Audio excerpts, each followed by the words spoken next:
ಓಂ ಶಾಂತಿ. ಇಂದಿನ ದಿನಾಂಕ 6/12/2023. ಮಧುರ ಮಕ್ಕಳೇ, ನಾನು ನಿಮಗೆ ಪುನಃ ರಾಜಯೋಗವನ್ನು ಕಲಿಸಿ ರಾಜರುಗಳ ರಾಜರನ್ನಾಗಿ ಮಾಡುತ್ತೇನೆ. ಈ ಪುನಃ ಎಂಬ ಶಬ್ದದಲ್ಲಿಯೇ ಇಡೀ ಚಕ್ರವು ಸಮಾವೇಶವಾಗಿದೆ. ಪ್ರಶ್ನೆ: ತಂದೆಯೂ ಸಹ ಪ್ರಬಲವಾಗಿದ್ದಾರೆ, ಮಾಯೆಯೂ ಸಹ ಪ್ರಬಲವಾಗಿದೆ. ಇಬ್ಬರ ಪ್ರಬಲತೆ ಏನಾಗಿದೆ? ಉತ್ತರ: ತಂದೆಯು ನಿಮ್ಮನ್ನು ಪತಿತರಿಂದ ಪಾವನರನ್ನಾಗಿ ಮಾಡುತ್ತಾರೆ. ಪಾವನರನ್ನಾಗಿ ಮಾಡುವುದರಲ್ಲಿ ತಂದೆಯು ಪ್ರಬಲವಾಗಿದ್ದಾರೆ. ಆದ್ದರಿಂದ ತಂದೆಯನ್ನು ಪತಿತ ಪಾವನ ಸರ್ವಶಕ್ತಿವಂತ ಎಂದು ಹೇಳಲಾಗುತ್ತದೆ. ಮಾಯೆಯು ಮತ್ತೆ ಪತಿತರನ್ನಾಗಿ ಮಾಡುವುದರಲ್ಲಿ ಪ್ರಬಲವಾಗಿದೆ. ಸತ್ಯ ಸಂಪಾದನೆಯಲ್ಲಿ ಗ್ರಹಚಾರವು ಈ ರೀತಿ ಕುಳಿತುಕೊಳ್ಳುತ್ತದೆ. ಲಾಭಕ್ಕೆ ಬದಲಾಗಿ ನಷ್ಟವಾಗುತ್ತಾ ಹೋಗುತ್ತದೆ. ವಿಕಾರಗಳ ಹಿಂದೆ ಮಾಯೆಯು ಬುದ್ಧಿಯನ್ನು ಭ್ರಷ್ಟವನ್ನಾಗಿ ಮಾಡುತ್ತದೆ. ಆದ್ದರಿಂದ ತಂದೆಯು ಹೇಳುತ್ತಾರೆ, ಮಕ್ಕಳೇ, ದೇಹಿ ಅಭಿಮಾನಿಯಾಗುವಂತಹ ಪುರುಷಾರ್ಥ ಮಾಡಿ. ಗೀತೆ: ನಾವು ಆ ಮಾರ್ಗದಂತೆ ನಡೆಯಬೇಕು. ಓಂ ಶಾಂತಿ. ನೀವು ಮಕ್ಕಳು ಯಾವ ಮಾರ್ಗದಂತೆ ನಡೆಯಬೇಕು? ಅವಶ್ಯವಾಗಿ ಮಾರ್ಗವನ್ನು ತೋರಿಸುವಂಥವರು ಇರಬೇಕು. ಮನುಷ್ಯರು ತಪ್ಪಾದ ದಾರಿಯಲ್ಲಿಯೇ ನಡೆಯುತ್ತಾರೆ. ಆದ್ದರಿಂದ ದುಃಖಿಗಳಾಗುತ್ತಾರೆ. ಈಗ ಎಷ್ಟೊಂದು ದುಃಖಿಗಳಾಗಿದ್ದಾರೆ, ಏಕೆಂದರೆ ಅವರ ಮತದಂತೆ ನಡೆಯುವುದಿಲ್ಲ. ಉಲ್ಟಾ ಮತವನ್ನು ಕೊಡುವಂತಹ ರಾವಣ ರಾಜ್ಯ ಪ್ರಾರಂಭವಾದಾಗಿನಿಂದ ಎಲ್ಲರೂ ಅವರ ಮತದಂತೆ ನಡೆಯುತ್ತಾ ಬಂದಿದ್ದಾರೆ. ತಂದೆಯು ತಿಳಿಸುತ್ತಾರೆ, ನೀವು ಈ ಸಮಯದಲ್ಲಿ ರಾವಣನ ಮತದಲ್ಲಿದ್ದೀರಿ. ಆದ್ದರಿಂದ ಎಲ್ಲರದ್ದು ಕೆಟ್ಟ ಸ್ಥಿತಿಯಾಗಿ ಬಿಟ್ಟಿದೆ. ಎಲ್ಲರೂ ತನ್ನನ್ನು ಪತಿತರೆಂದೂ ಸಹ ಕೇಳುತ್ತಾರೆ. ಗಾಂಧಿ ಬಾಪೂಜಿಯೂ ಸಹ ಹೇಳುತ್ತಿದ್ದರು, ಪತಿತ ಪಾವನ ಬಾ, ಅಂದರೆ ನಾವು ಪತಿತರಾಗಿದ್ದೇವೆ. ಆದರೆ ನಾವು ಪತಿತರು ಹೇಗಾದೆವು ಎಂದು ಯಾರಿಗೂ ಗೊತ್ತಿಲ್ಲ. ಭಾರತದಲ್ಲಿ ರಾಮರಾಜ್ಯವೂ ಬೇಕು ಎಂದು ಬಯಸುತ್ತಾರೆ. ಆದರೆ ಅದನ್ನು ಯಾರು ಮಾಡುತ್ತಾರೆ? ಗೀತೆಯಲ್ಲಿ ತಂದೆಯು ಎಲ್ಲ ಮಾತುಗಳನ್ನು ತಿಳಿಸಿದ್ದಾರೆ. ಆದರೆ ಗೀತೆಯ ಭಗವಂತನ ಹೆಸರು ಉಲ್ಟಾ ಮಾಡಲ್ಪಟ್ಟಿದೆ. ನೀವು ಏನನ್ನು ಮಾಡಿದ್ದೀರಿ? ತಂದೆಯು ತಿಳಿಸುತ್ತಾರೆ, ಕ್ರಿಸ್ತನ ಬೈಬಲ್ನಲ್ಲಿ ಪೋಪ್ನ ಹೆಸರನ್ನು ಹಾಕಿದ್ದೇ ಆದರೆ ಎಷ್ಟೊಂದು ನಷ್ಟವಾಗುತ್ತದೆ. ಇದು ಸಹ ಡ್ರಾಮಾ ಆಗಿದೆ. ತಂದೆಯು ದೊಡ್ಡ ತಪ್ಪನ್ನು ತಿಳಿಸುತ್ತಾರೆ. ಆದಿ ಮಧ್ಯ ಅಂತ್ಯದ ಜ್ಞಾನವು ಗೀತೆಯಲ್ಲಿದೆ. ನಾನು ನಿಮ್ಮನ್ನು ರಾಜರುಗಳ ರಾಜರನ್ನಾಗಿ ಮಾಡುತ್ತೇನೆ ಎಂದು ತಂದೆಯು ಹೇಳುತ್ತಾರೆ. ನೀವೇ 84 ಜನ್ಮಗಳನ್ನು ಹೇಗೆ ತೆಗೆದುಕೊಂಡಿರಿ? ಇದನ್ನು ನೀವು ತಿಳಿದುಕೊಂಡಿಲ್ಲ. ನಾವು ಅದನ್ನು ತಿಳಿಸುತ್ತೇವೆ. ಇದು ಯಾವುದೇ ಶಾಸ್ತ್ರದಲ್ಲಿಲ್ಲ. ಶಾಸ್ತ್ರಗಳಂತೂ ಅನೇಕ ಇವೆ, ಭಿನ್ನ ಭಿನ್ನ ಮತಗಳಿವೆ. ಗೀತೆ ಎಂದರೆ ಗೀತೆ. ಯಾರು ಗೀತೆಯನ್ನು ನುಡಿಸಿದ್ದರೋ ಅವರೇ ದಾರಿಯನ್ನು ತೋರಿಸಿದ್ದಾರೆ.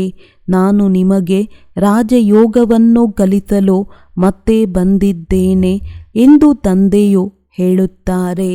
ನಿಮ್ಮ ಮೇಲೆ ಮಾಯೆಯ ನೆರಳು ಬಿದ್ದು ಬಿಟ್ಟಿದೆ. ನಾನು ಮತ್ತೆ ಬಂದಿದ್ದೇನೆ. ಗೀತೆಯಲ್ಲಿಯೂ ಸಹ ಹೇಳುತ್ತಾರೆ, ಏ ಭಗವಂತ, ಮತ್ತೆ ಗೀತೆಯನ್ನು ನುಡಿಸಲು ಬಾ, ಅರ್ಥಾತ್ ಮತ್ತೆ ಗೀತೆಯ ಜ್ಞಾನವನ್ನು ಕೊಡು. ಗೀತೆಯಲ್ಲಿಯೇ ಈ ಮಾತಿದೆ, ಆಸುರಿ ಸೃಷ್ಟಿಯ ವಿನಾಶ ಮತ್ತು ದೈವಿ ಸೃಷ್ಟಿಯ ಸ್ಥಾಪನೆ ಪುನಃ ಆಗುತ್ತದೆ. ಗುರುನಾನಕರು ಮತ್ತೆ ಅವರ ಸಮಯದಲ್ಲಿ ಬರುತ್ತಾರೆ. ಚಿತ್ರವನ್ನು ಸಹ ತೋರಿಸಲಾಗುತ್ತದೆ. ಕೃಷ್ಣನೂ ಸಹ ಮತ್ತೆ ಅದೇ ಮೋರ ಮುಕುಟಧಾರಿ ಆಗುತ್ತಾನೆ.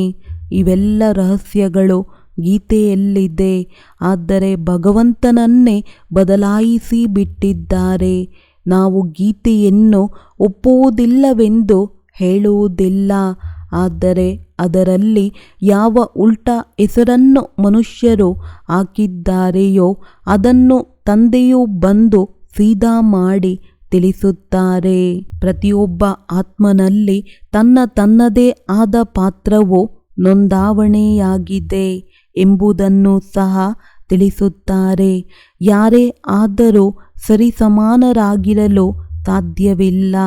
ಹೇಗೆ ಮನುಷ್ಯರೆಂದರೆ ಮನುಷ್ಯರು, ಆತ್ಮ ಎಂದರೆ ಆತ್ಮ. ಆದರೆ ಪ್ರತಿಯೊಬ್ಬ ಆತ್ಮನಲ್ಲಿ ತನ್ನದೇ ಆದ ಪಾತ್ರವು ತುಂಬಲ್ಪಟ್ಟಿದೆ. ಈ ಮಾತನ್ನು ತಿಳಿಸುವಂಥವರು ಬಹಳ ಬುದ್ಧಿವಂತರಾಗಿರಬೇಕು.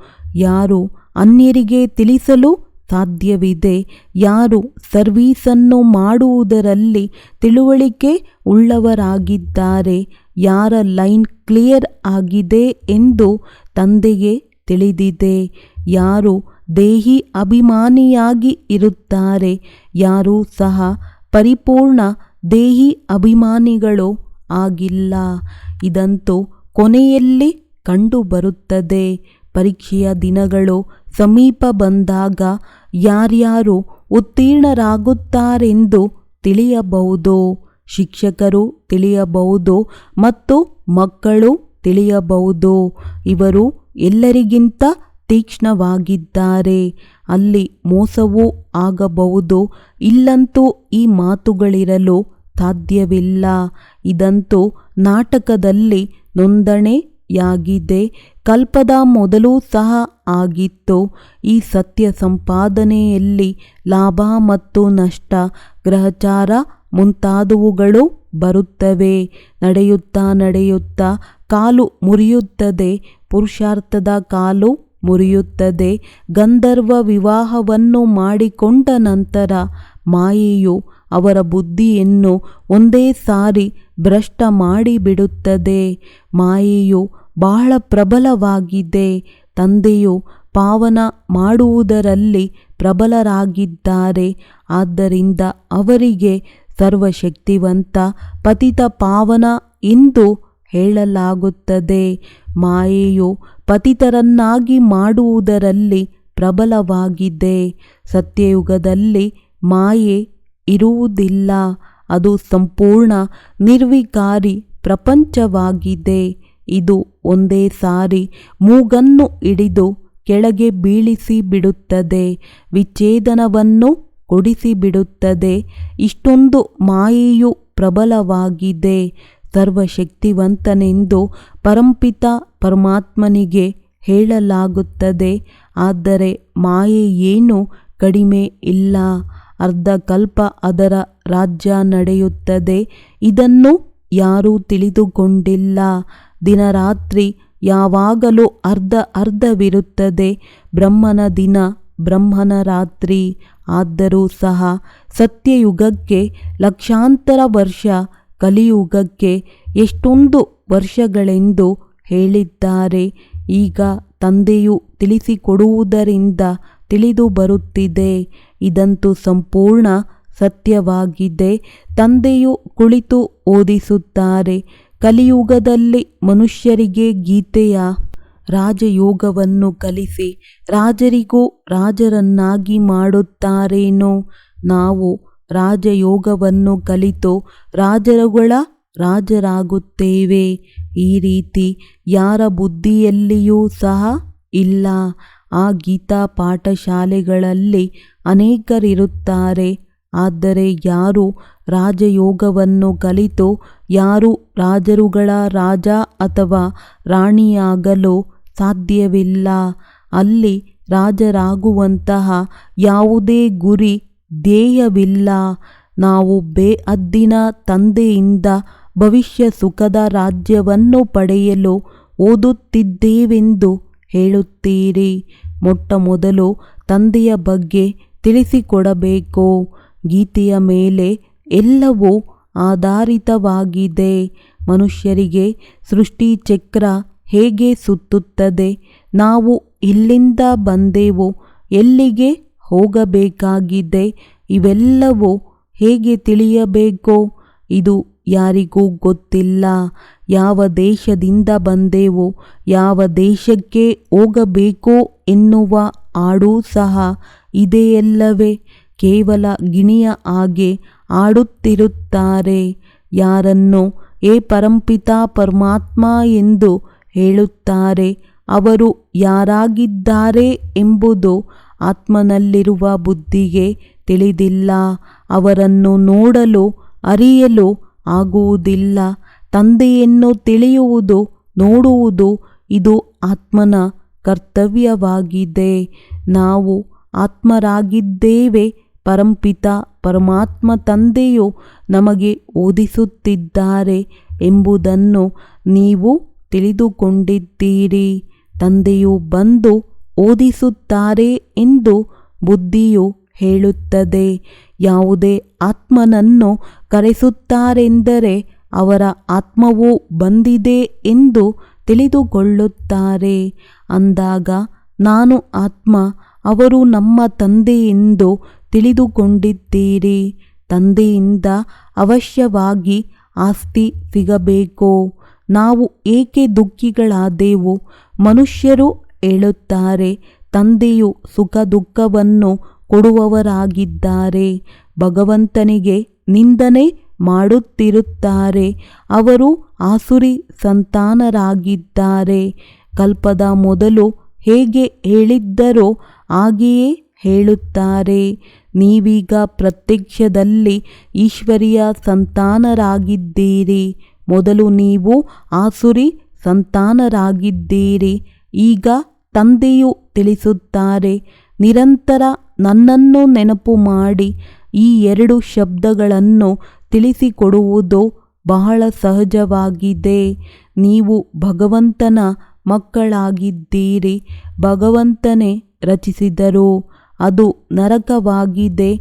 ಮತ್ತೆ ತಂದೆಯೇ ಸ್ವರ್ಗವನ್ನಾಗಿ ಮಾಡುತ್ತಾರೆ. ತಂದೆಯು ನಮಗೆ ರಾಜಯೋಗವನ್ನು ಕಲಿಸುತ್ತಿದ್ದಾರೆ. ಸ್ವರ್ಗದ ಸ್ಥಾಪನೆ ಮಾಡುತ್ತಿದ್ದಾರೆ. ಒಳ್ಳೆಯದು. ಶಿವನನ್ನು ತಿಳಿದುಕೊಂಡಿಲ್ಲ. ಪ್ರಜಾಪಿತ ಬ್ರಹ್ಮನನ್ನು ರಚಿಸುವಂಥವರು ಆ ತಂದೆಯಾಗಿದ್ದಾರೆ. ಆದರೆ ತಂದೆಯು ಬ್ರಹ್ಮರವರ ಮುಖಾಂತರ ಕಲಿಸುತ್ತಾರೆ. ಈಗ ಶೂದ್ರ ವರ್ಣವಿದೆ. ನಾವು ಬ್ರಾಹ್ಮಣರಿಂದ ದೇವತಾ ಕ್ಷತ್ರಿಯರಾಗುತ್ತೇವೆ. ಇಲ್ಲವೆಂದರೆ ವಿರಾಟ ರೂಪವನ್ನು ಏಕೆ ತೋರಿಸಲಾಗಿದೆ? ಚಿತ್ರವು ಸರಿಯಾಗಿದೆ, ಆದರೆ ತಿಳಿದುಕೊಳ್ಳಲು ಸಾಧ್ಯವಿಲ್ಲ. ಶೂದ್ರರನ್ನು ಬ್ರಾಹ್ಮಣರನ್ನಾಗಿ ಯಾರು ಮಾಡುವರು? ಪ್ರಜಾಪಿತ ಬ್ರಹ್ಮ ಅವಶ್ಯವಾಗಿ ಬೇಕೋ? ಅವರನ್ನು ಹೇಗೆ ದತ್ತು ಮಾಡಿಕೊಳ್ಳಲಾಯಿತು? ಇವರು ನನ್ನ ಸ್ತ್ರೀ ಎಂದು ನೀವು ಹೇಳುತ್ತೀರಿ. ತನ್ನವರನ್ನಾಗಿ ಹೇಗೆ ಮಾಡಿಕೊಂಡಿರಿ? ಅಂದಾಗ ಇವರನ್ನು ದತ್ತು ಮಾಡಿಕೊಂಡಿರಿ. ತಂದೆಯು ತಿಳಿಸುತ್ತಾರೆ, ನನಗೂ ಸಹ ಮಾತಾಪಿತರೆಂದು ಹೇಳುತ್ತೀರಿ. ನಾನಂತೂ ತಂದೆಯಾಗಿದ್ದೇನೆ.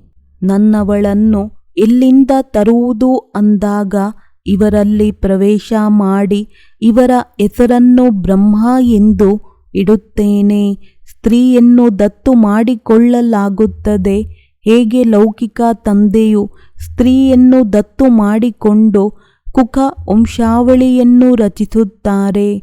ತಂದೆಯು ಇವರಲ್ಲಿ ಪ್ರವೇಶ ಮಾಡಿ ಇವರನ್ನು ದತ್ತು ಮಾಡಿಕೊಂಡು ಇವರ ಮುಖದ ಮೂಲಕ ಮುಖ ವಂಶಾವಳಿಗಳನ್ನಾಗಿ ಮಾಡಿದ್ದಾರೆ. ನಾವು ಬ್ರಾಹ್ಮಣಿಯರಾಗಿದ್ದೇವೆಂದು ನೀವು ಹೇಳುತ್ತೀರಿ. ಇವರ ಹೆಸರು ಬ್ರಹ್ಮ ಆಗಿದೆ. ಬ್ರಹ್ಮ ಯಾರ ಮಗ?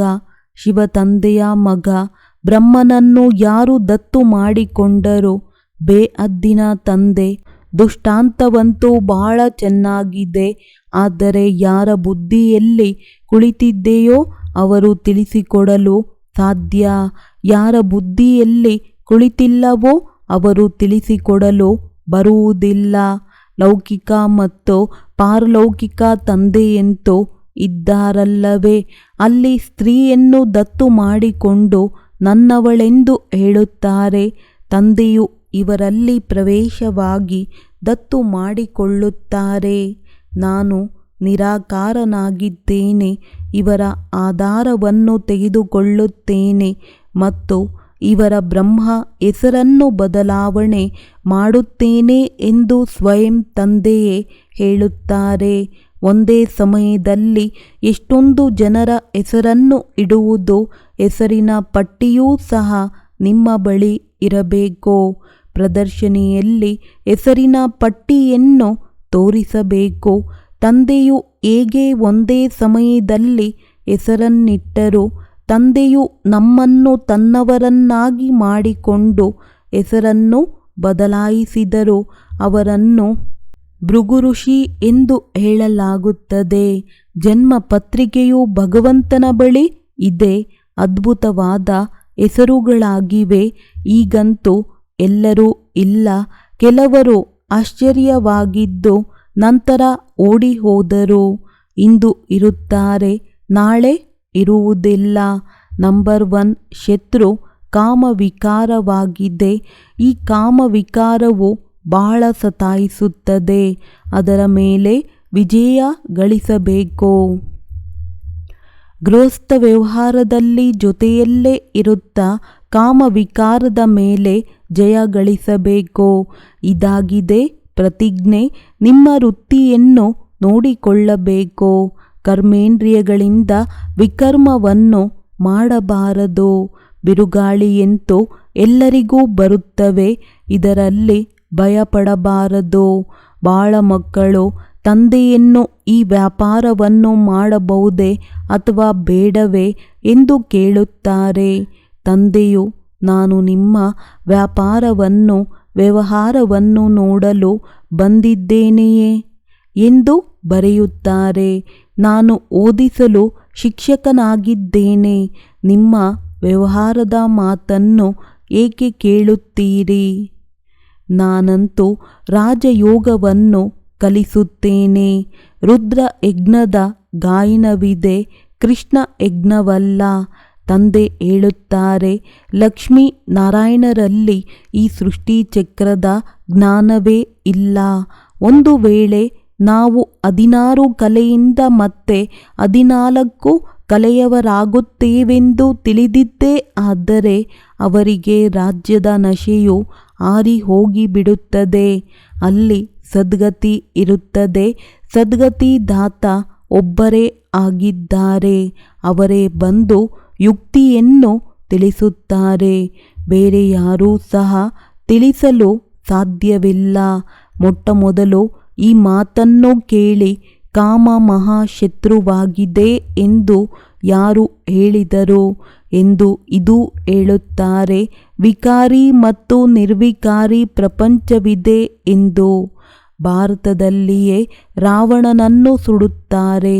ಸತ್ಯಯುಗದಲ್ಲಿ ಸುಡುತ್ತಾರೇನೋ?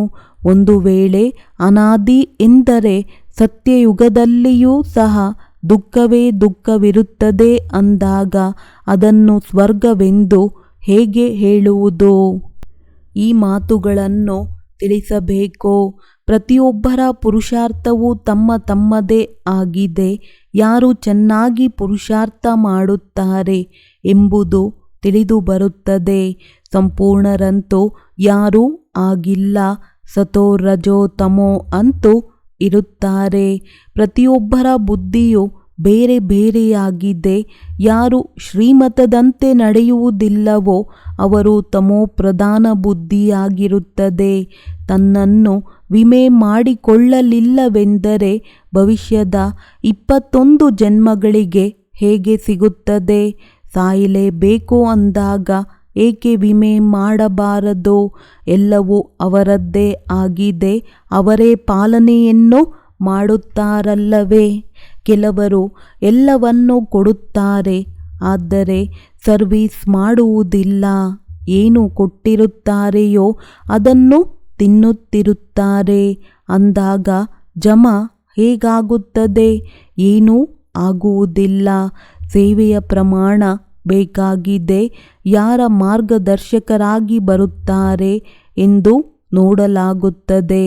ಹೊಸ ಬೀಕೆಗಳು ಸಹ ಸೇವಾ ಕೇಂದ್ರವನ್ನು ತೆರೆಯುತ್ತಾರೆ, ಅವರಿಗೂ ಅವಕಾಶವನ್ನು ಕೊಡಲಾಗಿದೆ. ಈ ಜ್ಞಾನವು ಬಹಳ ಸಹಜವಾಗಿದೆ. ವಾನಪ್ರಸ್ಥದವರಿಗೂ ತಿಳಿಸಿ. ವಾನಪ್ರಸ್ಥ ಸ್ಥಿತಿಯು ಯಾವಾಗ ಆಗುತ್ತದೆ ಆಗ ತಂದೆಯೇ ಮಾರ್ಗದರ್ಶಕರಾಗಿ ಎಲ್ಲರನ್ನೂ ಕರೆದುಕೊಂಡು ಹೋಗುತ್ತಾರೆ. ತಂದೆಯೇ ಕಾಲರ ಕಾಲ ಆಗಿದ್ದಾರೆ ಎಂಬುದು ಮೊದಲು ತಿಳಿದಿದ್ದೀರಿ. ನಾವು ಖುಷಿಯಿಂದ ತಂದೆಯ ಜೊತೆಯಲ್ಲಿಯೇ ಹೋಗಬೇಕೆಂದು ಬಯಸುತ್ತೇವೆ. ಗೀತೆಯ ಭಗವಂತ ಯಾರು? ಇದನ್ನು ಯಾರು ರಚಿಸಿದರು? ಮೊಟ್ಟಮೊದಲು ಮುಖ್ಯವಾದ ಈ ಮಾತನ್ನು ತೆಗೆದುಕೊಳ್ಳಿ. ಲಕ್ಷ್ಮೀನಾರಾಯಣರಿಗೆ ರಾಜಯೋಗವನ್ನು ಯಾರು ಕಲಿಸಿದರು? ಅವರದ್ದು ಸಹ ರಾಜಧಾನಿಯು ಸ್ಥಾಪನೆಯಾಗುತ್ತಾ ಇದೆ. ಬೇರೆ ಯಾರೂ ಸ್ಥಾಪನೆ ಮಾಡಲು ಬರುವುದಿಲ್ಲ. ತಂದೆಯೇ ರಾಜಧಾನಿಯನ್ನು ಸ್ಥಾಪನೆ ಮಾಡಲು ಬರುತ್ತಾರೆ. ಎಲ್ಲ ಪತಿತರನ್ನು ಪಾವನರನ್ನಾಗಿ ಮಾಡುತ್ತಾರೆ. ಇದು ವಿಕಾರಿ ಪ್ರಪಂಚವಾಗಿದೆ. ಅದು ನಿರ್ವಿಕಾರಿ ಪ್ರಪಂಚ. ಎರಡರಲ್ಲಿಯೂ ನಂಬರ್ವಾರ್ ಪದವಿಗಳಿವೆ. ಯಾರು ಶ್ರೀಮತದಂತೆ ನಡೆಯುತ್ತಾರೆಯೋ ಅವರ ಬುದ್ಧಿಯಲ್ಲಿಯೇ ಈ ಜ್ಞಾನವು ಕುಳಿತುಕೊಳ್ಳಲು ಸಾಧ್ಯ. ಒಳ್ಳೆಯದು. ಮಧುರಾತಿ ಮಧುರ ಅಗಲಿ ಮರಳಿ ಸಿಕ್ಕಿರುವಂತಹ ಮಕ್ಕಳಿಗೆ ಪ್ರೀತಿಯ ಮಾತ್ಪಿತಾ ಬಾಪ್ತಾದರವರ ನೆನಪು, ಪ್ರೀತಿ ಹಾಗೂ ಸುಪ್ರಭಾತ. ಆತ್ಮೀಯ ಮಕ್ಕಳಿಗೆ ಆತ್ಮೀಯ ತಂದೆಯ ನಮಸ್ತೆ. ಧಾರಣೆಗಾಗಿ ಮುಖ್ಯ ಸಾರ. ಬುದ್ಧಿಯ ಲೈನ್ ಸದಾ ಸ್ಪಷ್ಟವಾಗಿರಲಿ. ಇದಕ್ಕಾಗಿ ದೇಹಿ ಅಭಿಮಾನಿಯಾಗಿರಬೇಕು. ಸತ್ಯ ಸಂಪಾದನೆಯಲ್ಲಿ ಮಾಯೆಯು ಯಾವುದೇ ಪ್ರಕಾರದಿಂದ ನಷ್ಟ ಮಾಡಬಾರದು. ಈ ಎಚ್ಚರಿಕೆ ಇರಬೇಕು. ಕರ್ಮೇಂದ್ರಿಯಗಳಿಂದ ಯಾವುದೇ ವಿಕರ್ಮವನ್ನು ಮಾಡಬಾರದು. ವಿಮೆ ಮಾಡಿದ ನಂತರ ಸರ್ವೀಸನ್ನು ಸಹ ಮಾಡಬೇಕು. ವರದಾನ: ಮಾಯೆಯನ್ನು ಶತ್ರು ಎಂದು ತಿಳಿಯುವ ಬದಲು ಪಾಠ ಕಲಿಸುವಂತಹ ಸಹಯೋಗಿ ಎಂದು ತಿಳಿದು ಏಕರಸವಾಗಿರುವಂತಹ ಮಾಯಾಜೀತ್ ಭವ. ಮಾಯೆ ಬರುವುದೇ ನಿಮಗೆ ಪಾಠ ಕಲಿಸುವುದಕ್ಕಾಗಿ. ಆದ್ದರಿಂದ ಗಾಬರಿಯಾಗಬೇಡಿ. ಪಾಠ ಕಲಿಯಿರಿ. ಕೆಲವೊಮ್ಮೆ ಸಹನಶೀಲತೆಯ ಪಾಠ, ಕೆಲವೊಮ್ಮೆ ಶಾಂತ ಸ್ವರೂಪರಾಗುವಂತಹ ಪಾಠ ಪಕ್ಕ ಮಾಡಿಸುವುದಕ್ಕಾಗಿಯೇ ಮಾಯೆ ಬರುವುದು. ಆದ್ದರಿಂದ ಮಾಯೆಯನ್ನು ಶತ್ರುವಿನ ಬದಲಾಗಿ ನಿಮ್ಮ ಸಹಯೋಗಿ ಎಂದು ತಿಳಿಯಿರಿ. ಆಗ ಗಾಬರಿಯಾಗಿ ಸೋಲುವುದಿಲ್ಲ. ಪಾಠ ಪಕ್ಕಾ ಮಾಡಿ ಅಂಗದನ ಸಮಾನ ಅಚಲರಾಗಿ ಬಿಡುವಿರಿ. ಎಂದೂ ಸಹ ಬಲಹೀನರಾಗಿ ಮಾಯೆಗೆ ಆಹ್ವಾನ ಮಾಡಬೇಡಿ. ಆಗ ಅದು ನಿಮ್ಮಿಂದ ವಿದಾಯಿ ತೆಗೆದುಕೊಳ್ಳುವುದು. ಸ್ಲೋಗನ್: ಪ್ರತಿ ಸಂಕಲ್ಪದಲ್ಲಿ ದೃಢತೆಯ ಮಹಾನತೆ ಇರಲಿ. ಆಗ ಸಫಲತೆ ಸಿಗುತ್ತಿರುವುದು. ಒಳ್ಳೆಯದು. ಓಂ ಶಾಂತಿ.